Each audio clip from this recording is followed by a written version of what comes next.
como um vento solto numa colina. Ei, olha que música linda, ó. Desliza na relva verde que vai subindo pela colina. Sabe sobre o que fala essa música? Homem Todas bom. as folhas secas viram tapete aqui nesse chão. Os pés desse homem bom que só tem amor no seu coração. Ó, deixa eu falar uma coisa pra você, são 11 horas da manhã. Sempre que toca essa música, eu penso no fundador da Rede Vida, sabe? Impressionante, assim, o seu João, né? Nossa, eu tenho um carinho por ele. Sabe aquele homem de coração bonito, mas depois dos 60 anos de idade, ele diz assim, ó, em vez de me aposentar, ficar quietinho aí, não fazer nada. Sabe o que eu tô pensando? Acho que eu vou criar uma emissora de televisão católica. Já imaginou? Gente, eu tô falando de 26 anos atrás.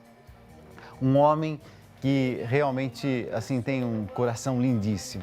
E graças a esse homem de coração bom, graças a Dom Mucciolo, que a gente também, assim, tem uma gratidão eterna, né? Que agora está lá nos céus. Ô, Natanzinho, tem um outro bispo que também ajudou muito nos inícios, que também está nos céus agora, Dom Luciano Mendes, né? E olha, eu tenho a alegria de trazer mais um, maravilhoso, mas está aqui entre nós, graças a Deus. Dom Fernando Figueiredo, eu estou falando dessa história, né, da Rede Vida de 26 anos, e o senhor esteve sempre, né, muito próximo, muito fraterno, muito irmão. Seja bem-vindo. Agradeço. Espero que você não antecipe que eu esteja na glória celeste. Que bonitinho. Não. Ele começou a falar, falei, ele vai virar para mim. Não, dizer, olha.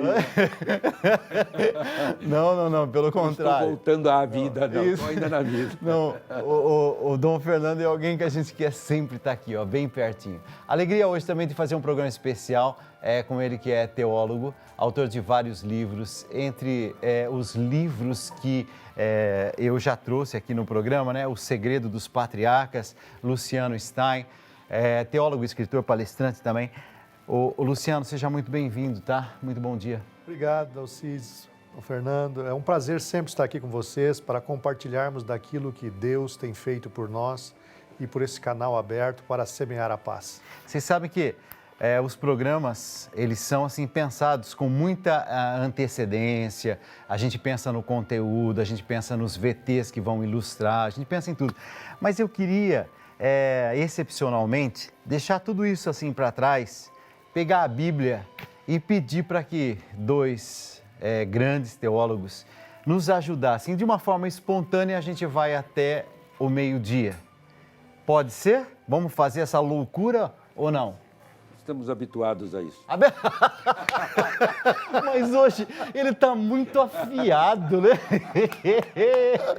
Ele está muito afiado, tá? Eu tenho que tomar cuidado com o que eu vou falar hoje aqui, porque ele está perigoso. Hoje ele está perigoso.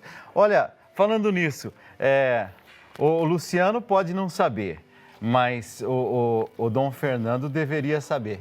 Quem é o santo ou qual é a santa do dia de hoje? Natanzinho, tem algum VTzinho aí que vocês prepararam sobre a santa de hoje ou não?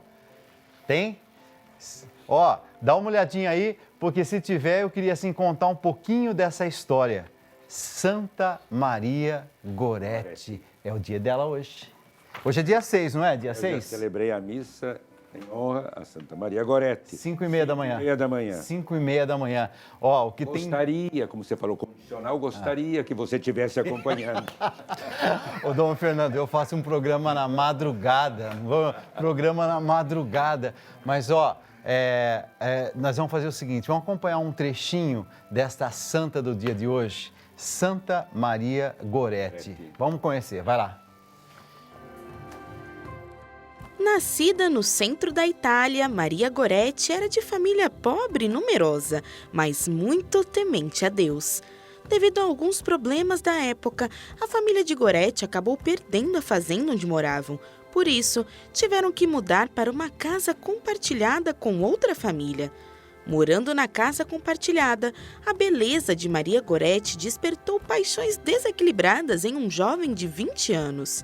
Certo dia, o jovem entrou na casa e a ameaçou de estupro, mas ela se defendeu e começou a rezar. Não conseguindo o que queria, o jovem lutou com Goretti e a golpeou com 14 facadas. Maria Goretti foi para o hospital às pressas e foi operada sem anestesia, mas os médicos nada puderam fazer porque os ferimentos eram muito grandes. Antes de morrer, para a admiração de todos, Santa Maria Goretti perdoou seu agressor dizendo que queria encontrar com ele no céu. Para a comoção de todos, Maria Goretti faleceu no outro dia, olhando para uma pintura da Virgem Maria. O martírio desta adolescente de apenas 12 anos foi a causa da conversão do jovem assassino, que depois de sair da cadeia, esteve com as mais de 400 mil pessoas na Praça de São Pedro no dia da sua canonização, ao lado da mãe de Maria Goretti, que também o perdoou. Santa Maria Goretti se manteve pura e santa por causa do seu amor e confiança em Deus. Santa Maria Goretti, rogai por nós. É forte isso, hein? Já imaginou? Ela estava já assim, prestes a morrer e pede para que a mãe, para que os familiares perdoem aquele moço. Merece o céu mesmo, não? É a força do perdão, né? Eu creio que vence tudo, rompe todas as barreiras. Nós muitas vezes não compreendemos bem o que seja o perdão. Perdão, quando vem, como Maria Goretti, veio lá do coração, é sincero. Ela se entregou totalmente a Deus e perdoou aquele que a matou. Mas quando falamos de perdão, falamos sim da misericórdia de Deus, que é sempre, sempre gratuita, é de uma bondade sem limites. É a misericórdia. Ele que toma a pessoa e eleva e coloca no seu mesmo nível. Isso é misericórdia de Jesus, mas ao mesmo tempo traz sempre no pecado a satisfação, a reparação, diríamos, que nós muitas vezes não nos lembramos. Não basta ser perdoado, ela perdoou de coração. E aí esse perdão recuperou aquela pessoa, é recuperar, é reerguer. Por exemplo, se alguém cometeu uma calúnia, deve restituir o nome àquela pessoa. Opa, isso é importante, então. A gente está muito acostumado sempre a falar, perdoa, Deus perdoou, tá tudo certo, tal. Tá tudo certo, mas existe também uma missão da nossa parte, que é reparar o dano. É o sinal da nossa parte que realmente estamos arrependidos. Aí que está. Deus não age, ele nunca faz violência à pessoa, nem para fazer o bem, nem para o próprio perdão. E, portanto, se a pessoa não se dispõe interiormente, ela está fechada, como receber o perdão? Então, para receber o perdão, há também um sinal concreto, visível, de abertura de coração, para que esse perdão penetre, haja e transforme e renove, torne-se uma nova criatura. Estou entendendo o que o senhor está dizendo. O perdão, ele exige um passo além. É a sua atitude, você que está em casa. Eu estou dando perdão, então eu recebi o perdão, mas eu procuro fazer alguma coisa para que seja reparado esse mal que eu causei. É muito simples, eu sei, minha mãe, quando você, por acaso, criança, meu irmão era um moleque. Sim. Né, tirava uma fruta, ela dizia, tem de restituir a fruta, meu filho. Boa. Tem de restituir. Se alguém roubou alguma coisa, não basta dizer que está perdoado. É necessário restituir, devolver o que roubou às pessoas lesadas. Qual é o texto, Luciano, que vem à sua mente? Romanos 5,8 diz que Deus prova seu amor para conosco pelo fato de que Cristo morreu por nós, sendo nós ainda pecadores. O perdão é uma manifestação da essência divina. A pessoa que tem dificuldade de perdoar é porque ela está com pouco Deus na vida. Deus está muito pequeno na vida dela, ela não tem experiência com Deus, ela não tem vivência com Deus. Quanto mais eu me disponho a perdoar, mais eu estou sendo pleno de Deus. Jesus, quando foi visitar Zaqueu, e cooperando com o que o Dom Fernando estava falando, Zaqueu, vendo Jesus assentado com ele à mesa e sabendo que Jesus era um santo homem de Deus, era um profeta, era o Messias, ele disse: esse homem veio à minha casa enquanto os outros me acusam. Jesus não disse nada para ele, Zaqueu foi falando, até que ele disse assim: e se eu tenho defraudado alguém em alguma coisa, eu vou restituir 4 vezes mais. Aí Jesus disse: hoje veio salvação a esta casa. Enquanto Zaqueu falava das coisas que ele estava feliz, Jesus estava em silêncio. Mas quando ele falou em reparar o erro e dar mais, Jesus disse: a salvação entrou nesta casa. Nossa, o programa está só começando. Você já entendeu por onde é que nós vamos, tá? São 2 grandes teólogos e que vão debater textos bíblicos e, em algum momento, quem sabe eu consiga até assim criar alguma divergênciazinha, assim como a gente gosta, né? Aquele climazinho assim mais tenso, né? Daqui a pouquinho vamos ver se nós conseguimos isso. Ó, brincadeiras à parte, né? Como é gostoso a gente poder trazer pessoas que entendem, que são profundas na palavra. Oh, meu Deus, como Deus preparou esse programa. E vou me deixar levar mesmo pela ação do Espírito Santo. Espírito Santo, vem atuar, porque eu quero fazer um programa que vai marcar a história desse programa aqui. A história desse programa de 10 anos, hein? Natanzinho queria comemorar nesses dias os 10 anos. Ô, Natanzinho, 10 anos desse programa, nós vamos comemorar em novembro, no dia 7 de novembro, aí vai ser uma festa linda. Tá só começando, ao vivo para todo o Brasil, Escolhas da Vida, vem comigo, vamos lá, vai!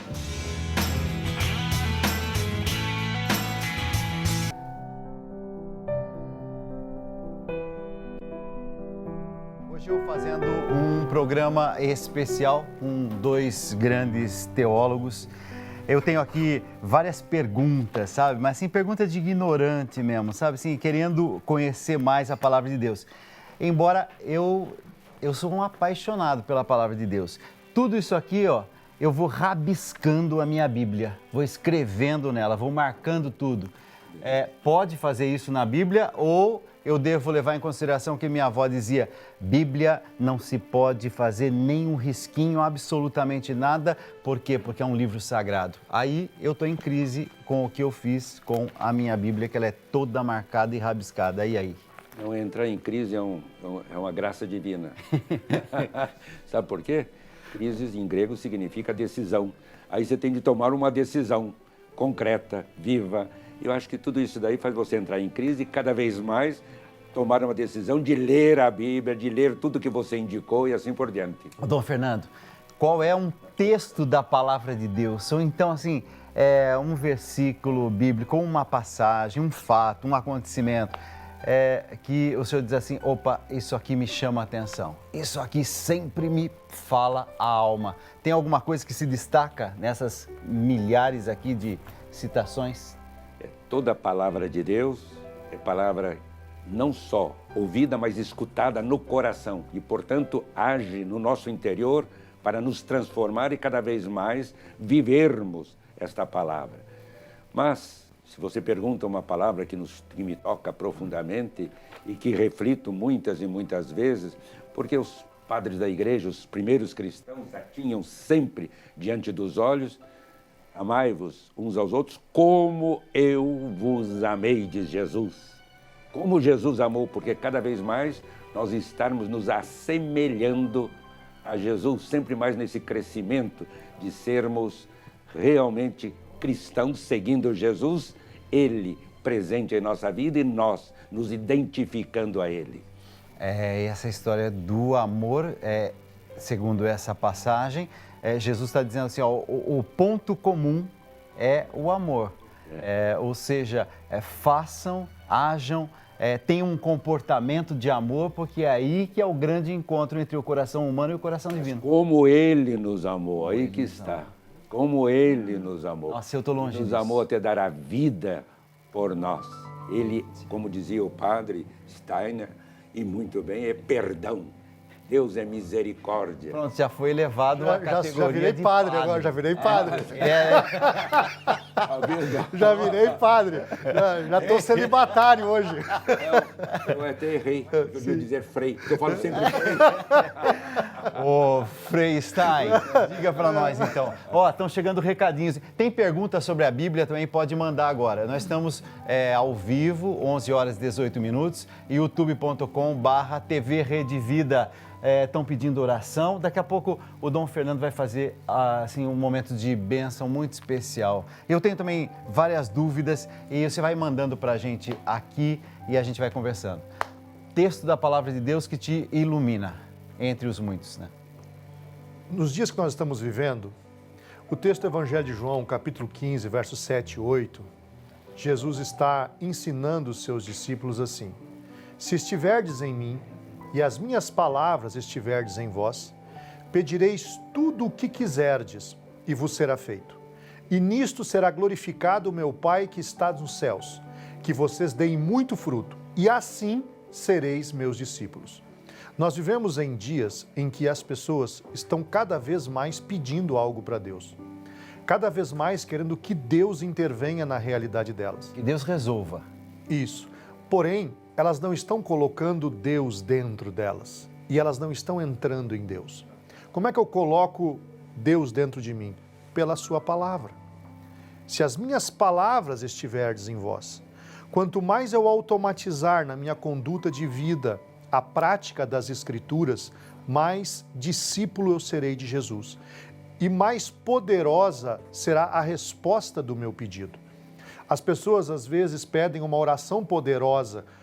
Não tem uma oração poderosa. Poderoso é a prática de vida daquele que faz a oração. Isso é que determina a resposta que você recebe. Ó, nós estamos aqui falando de amor, nós estamos aqui falando sobre pedir esse coração, falar o coração de Deus, mas eu queria saber como é que a gente lida com pessoas difíceis, porque o texto que daqui a 1 minuto eles vão tratar, livro de Provérbios, capítulo 15, versículos de 15 a 19. Eu só vou ler o texto para você perceber o enrosco que eles estão metidos para nos ajudar no concreto. Todos os dias são difíceis para os que estão aflitos, mas a vida é sempre agradável para as pessoas que têm coração alegre. É melhor comer verdura na companhia de quem a gente ama do que comer a melhor carne do mundo onde existe ódio. A pessoa de mau gênio sempre causa problemas, mas a que tem paciência traz a paz. O preguiçoso encontra dificuldades por toda a parte, mas a pessoa correta, a vida não é tão difícil assim. Minha pergunta é, essa história, a vida é difícil, meu filho, dizia minha avó. A vida é difícil, meu filho. A vida, afinal, é difícil ou a vida é mais simples do que a gente pensa?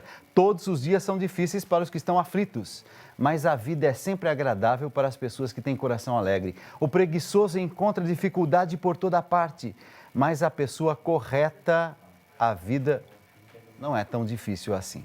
É livro de Provérbios, capítulo 15, versículos de 15 a 19. Já vai folheando a sua Bíblia, porque eu quero entender essa história. Afinal, minha avó estava certa, a vida é difícil, ou a vida é difícil para um jeito de viver a vida?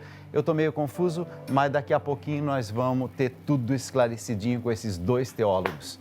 Ó, deixa eu falar uma coisinha. Nesta sexta, sábado e domingo vai ter o treinamento com o Tony Allison e eu queria muito que você participasse. Dalcides, como é que eu faço? Gente, o Tony Allison é assim de uma espiritualidade muito bonita. Inclusive, ele tem feito participações muito especiais às sextas-feiras aqui na Rede Vida, sempre às 10 horas da noite. E eu queria que você conhecesse um pouco mais o trabalho dele. É um treinamento de transformação pessoal, 100% online, na sexta, no sábado e no domingo. Está aparecendo agora aqui, ó, todos os contatos, você vai entrar em contato, vai pedir informações, Tenho certeza que vai ser um mergulho interior e também vai ativar tudo aquilo, sabe, que existe dentro de você como potencialidade. Queria que você conhecesse o trabalho do Tony Allison. 11 99756 4607 ou então www.immersion.com.br. Você pode participar e ter mesmo essa transformação, esse encontro com o Tony Allison e principalmente esse encontro com você mesmo, que ele vai te ajudar, tá bom? Olha, gente, hoje estou muito feliz de receber Dom Fernando Figueiredo e Luciano Stein. Eu li aqui um texto, do livro de Provérbios, capítulo 15. Todos os dias são difíceis para os que estão aflitos, mas a vida é sempre agradável para as pessoas que têm coração alegre. O preguiçoso encontra dificuldade em tudo, mas a pessoa correta, a vida, assim, é mais fácil, quando a pessoa é correta. É isso mesmo? Pessoa de mau gênio sempre causa problema, mas a que tem paciência parece que traz paz no ambiente. E aí, Luciano? Sim, o livro de Provérbios é um livro de essência, de fórmulas de sabedoria. E Salomão, por vários textos, ele revela ali que o que nós temos no interior, de alguma maneira, acaba se materializando. O que eu guardo dentro de mim, eu torno isso a minha realidade de vida. Então, se eu não quero ter uma realidade amargurada, difícil, complicada, eu não posso ficar armazenando aquilo que não provém de virtude divina. Tudo que eu desejo ter como realidade na minha vida, eu devo colocar e deixar, permitir que esteja em mim. Se eu não quero algo ruim no meu contexto social, profissional, financeiro, religioso, se eu não quero algo negativo nesses contextos, eu não posso guardar nada dentro de mim que polua essa realidade. O preguiçoso é aquele que sempre terceiriza soluções e provisões. E ele acaba sempre transferindo aos outros os seus próprios problemas e a necessidade que possui para que alguém a resolva, seja na igreja, na família, nos amigos ou no seu próprio trabalho. Ele sempre espera que o outro faça algo por si. Ô, Luciano, você sabe que você falando agora, me veio um padre muito sábio que eu tive na formação, que dizia assim: quando você estiver precisando que alguém faça alguma coisa, escolhe sempre aquele que está mais atarefado. Sim. Mais atarefado. Sim. Ou seja, o preguiçoso, ele sempre vai encontrar dificuldade para fazer qualquer coisa. Quando Jesus contou a parábola dos talentos, no capítulo 25 de Mateus, para um deu 5, para outro 2 e para outro 1, a cada um segundo a sua capacidade, e se ausentou. O que tinha 5 transformou 10, o que tinha 2 transformou em 4 e o que tinha 1 enterrou. Quando tiveram que prestar conta, o que tinha 5 apresentou os 10, servo bom e fiel, entra. O que tinha 2 apresentou 4, servo bom e fiel, entra. O que tinha 1, o que fez? Enterrou. O que ele fez? Ele deu explicação. Quem não apresenta resultado se especializa em dar explicação porque as coisas não funcionam. Fica dando desculpa, né? Toda pessoa que é especializada em dizer por quê, culpa o Covid, culpa a crise financeira, culpa o governo, culpa o padre, o sacerdote, culpa a família, culpa o pai, a mãe, o marido, a mulher, está sempre encontrando um motivo para justificar o seu fracasso. Isso é explicação profissional de preguiçoso. Ele se especializa em dar desculpa e enterra o seu talento. Ou seja, ele não usa o que recebeu de Deus para transformar em realidade de vida. Dom Fernando, e aí, hein? É difícil a vida ou não? Essa passagem aí me lembra muito alguém que você conhece também bastante. Quem seria? Ai. Você conhece a beça? São Francisco de Assis. Toda vez que o Dom Fernando vem aqui, ele faz uma citação de São Francisco de Assis. E realmente não é à toa que ele está vestido exatamente como se vestia Francisco de Assis. Mas o que ele dizia? São Francisco de Assis, ele vivia tudo isto. E o que o padre estava dizendo, ele tinha no seu interior essa comunhão profunda, viva com o Senhor. E, portanto, ele contemplava a natureza e agradecia ao Senhor, louvava por todas as criaturas. Mas também, quando vinham as agruras, as dificuldades, os problemas, ele lia no interior e no horizonte misericordioso, bondoso de Deus. E, portanto, se a alma dele sempre estava aberta para o Senhor, se era um sorriso ao nosso Deus, ele também apresentava esse sorriso, mesmo em todos os momentos difíceis. O Dom Fernando, o senhor está falando, as pessoas mais santas que eu conheci eram pessoas que conseguiam ver a bondade. Estou me lembrando agora de um padre chamado Padre Alcides. Padre Alcides era conhecido como um homem bom. Às vezes até, no seminário assim, a gente se aproveitava um pouquinho da bondade dele. As pessoas boas mesmo, quando são boas mesmo, por isso que eu comecei hoje o programa com aquela música Homem Bom, né? As pessoas boas, às vezes elas são até tidas assim um pouquinho como assim um pouquinho bobas, né? Mas vale a pena ser conhecido um pouquinho como uma pessoa boba e ser bom, ou aquilo que Jesus disse, mas sejam espertos também como a serpente. E aí, como é que é esse jogo aí do bom e do esperto? Para começar, nós podemos dizer, Deus criou e viu que tudo era bom. Bom. Portanto, cada um de nós traz uma marca, a marca da bondade de Deus. Ok, boa. Podemos nos fechar a isto, não corresponder. Boa. Mas não é que é algo tão extraordinário ser bondoso, mas é corresponder ao que Deus colocou desde o início na sua vida, no seu coração. Bondade é começar a contemplar as belezas da natureza, a vida que corre, a vida que passa, momentos alegres, momentos difíceis, em tudo, esse gesto benevolente de Deus. Esse Deus criando, esse Deus gerando, esse Deus dando vida. E Ele, então, não é capaz jamais de realmente deixar de lado aquele que Ele não gosta. Porque não é importante o que não gosta, o importante é que Deus o ama e que Deus colocou nele essa bondade e que ele pode alcançar a bondade. Sim. Isso eu experimentei muito. Minha vida de frade franciscano, lá em Petrópolis, como professor, final de semana era sempre na Baixada Fluminense. Frei Antônio Moser e eu íamos à Baixada Fluminense. Na periferia. Na periferia. E lá, eu me lembro, tinha o senhor Argemiro, e de manhã cedo, quando eu acordava, porque eu passava sábado e domingo lá, né? Porque o resto eu estava em Petrópolis. Então, no domingo, quando eu acordava, eu perguntava ao senhor Argemiro, quantos paletós foram fechados?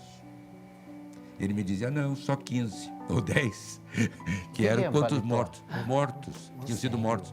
Eu ouvia os tiros, até embaixo da janela, às vezes, eu ouvia os tiros. Meu Deus. Mas eu ia a todas aqueles morros, a todos aqueles lugares, eles me protegiam, é verdade. Sim.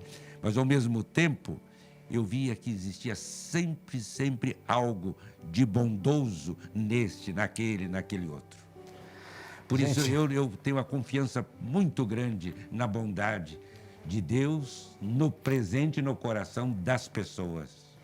Vocês estão falando sobre misericórdia, sobre bondade, ao mesmo tempo nos desafiando a sermos melhores. Natanzinho está dizendo que estão chegando dúvidas sobre a palavra de Deus. Daqui a pouquinho, em 1 minuto, eu prometo que eles vão continuar falando, tá? E eu quero que eles fiquem falando assim até o final do programa. Programa especial mesmo, repleto de informação, formação, conhecimento.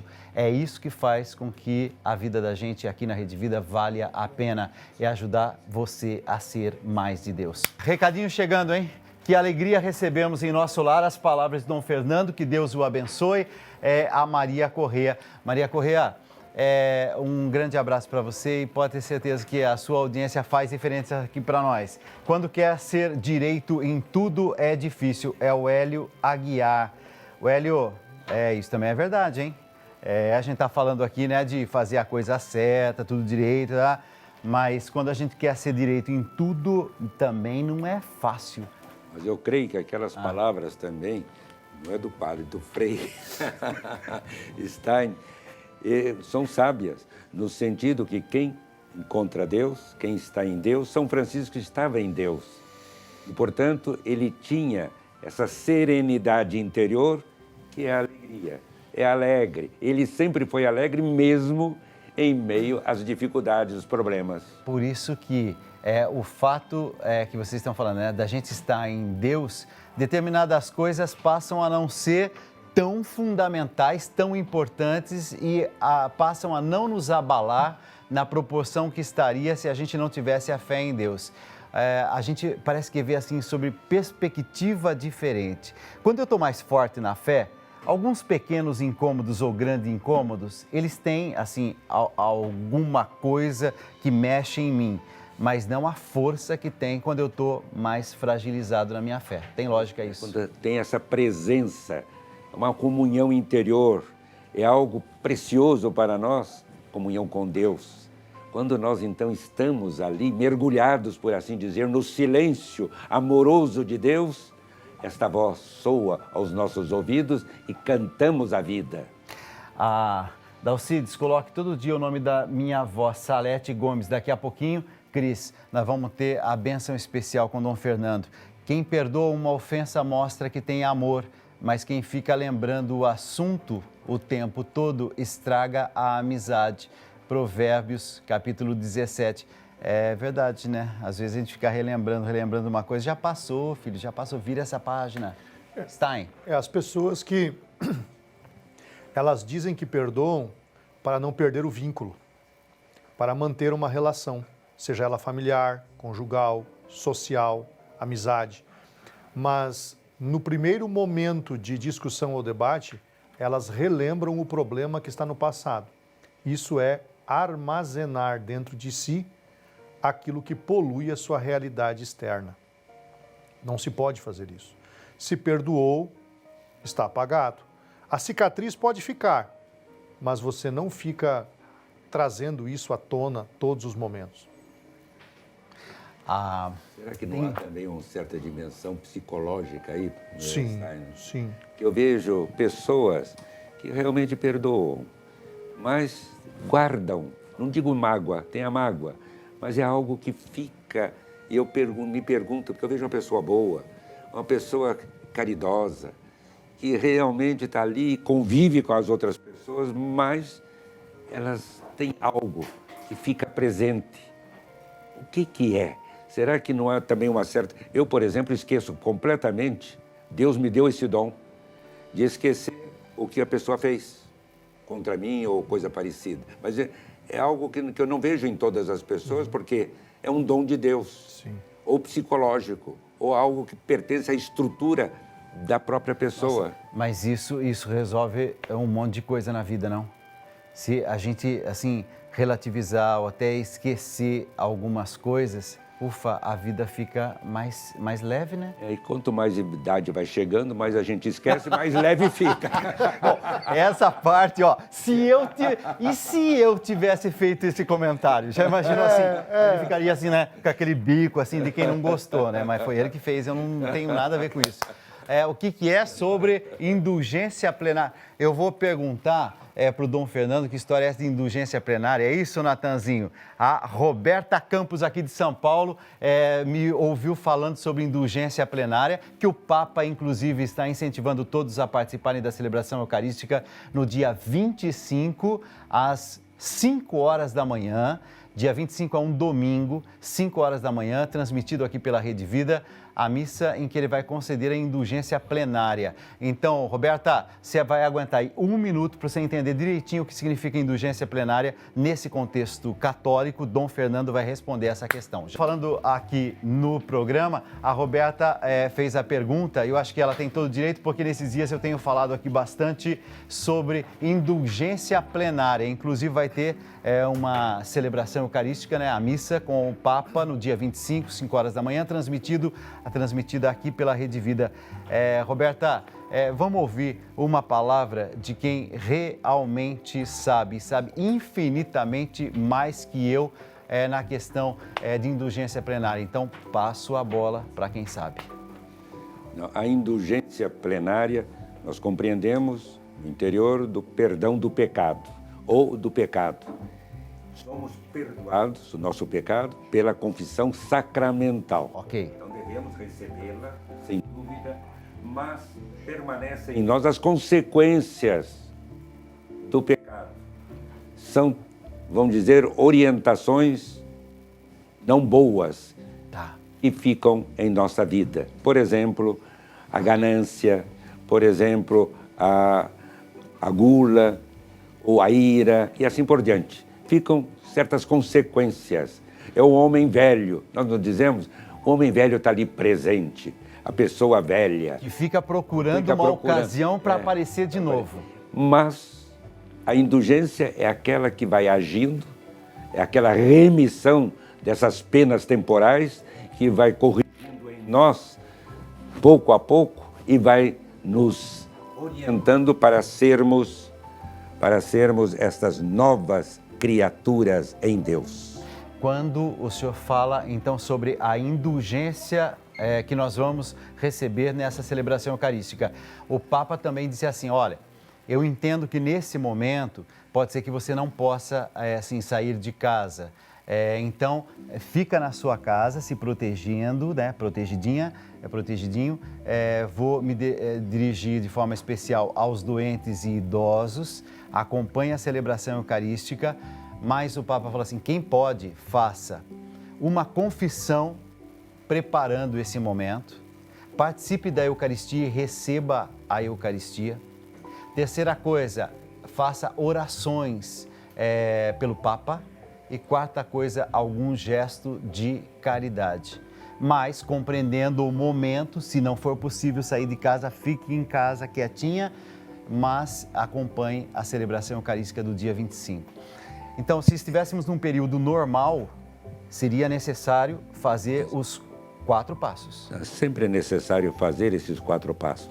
E a remissão vamos dizer, do mal, das consequências do pecado, quem a concede é o Santo Padre o Papa. Por quê? Pelos méritos de todos, que a Igreja, nós não estamos separados uns dos outros, mas nós temos laços espirituais que nos unem.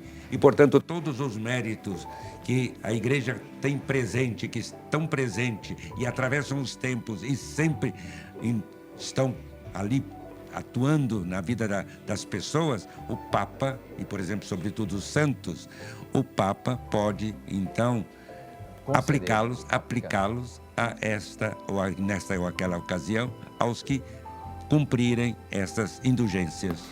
Ô, Luciano, livro de Ruth, não vai dar assim, tempo da gente estender, mas eu queria terminar o programa você trazendo, porque quem que foi, Érica? A Érica é de Maceió. Ela disse assim que mandaram ela ler o livro de Ruth, ela não entendeu por quê e ela não sabe onde está. Está no Antigo Testamento, tá? Até tenho aberto aqui, ó, o livro de Ruth, está no Antigo Testamento. Por que teriam, assim, indicado a ela como um livro? Em 1 minuto você vai fazer o seguinte, você vai trazer para nós o recado principal do livro de Ruth, e nós vamos receber a bênção final do nosso programa. Pode ser? Pode. Então, em 1 minuto, nós vamos ter... Por que o livro de Ruth é importante? Eu vou ser bem sincero, se alguém chegasse agora para mim e perguntasse a pergunta que eu fiz ali, eu acho que eu ficaria assim, mas livro de Ruth, o que é mesmo? O que ela fez?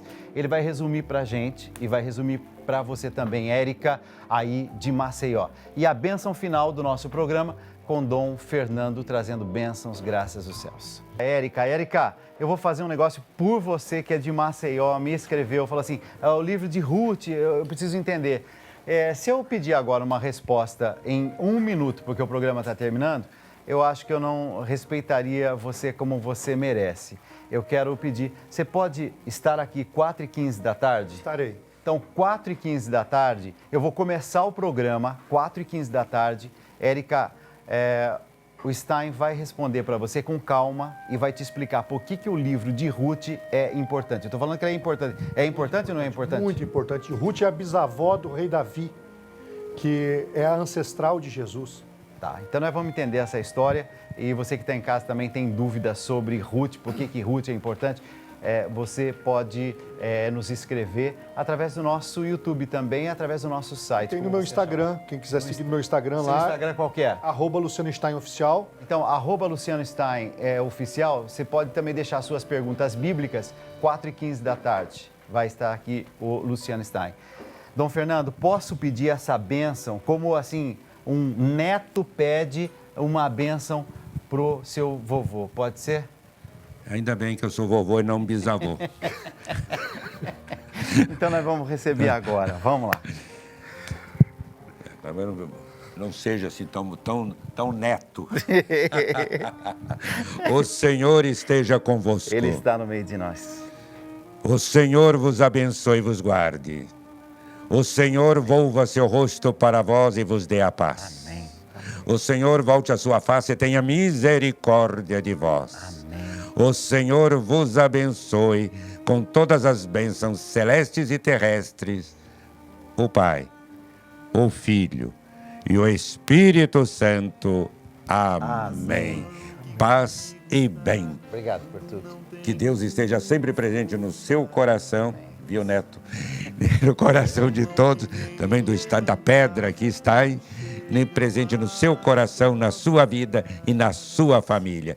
Paz e bem. Felicidades. 4h15. Tchau. A dividir o mar em dois. É a mesma que hoje me acompanha, a mão de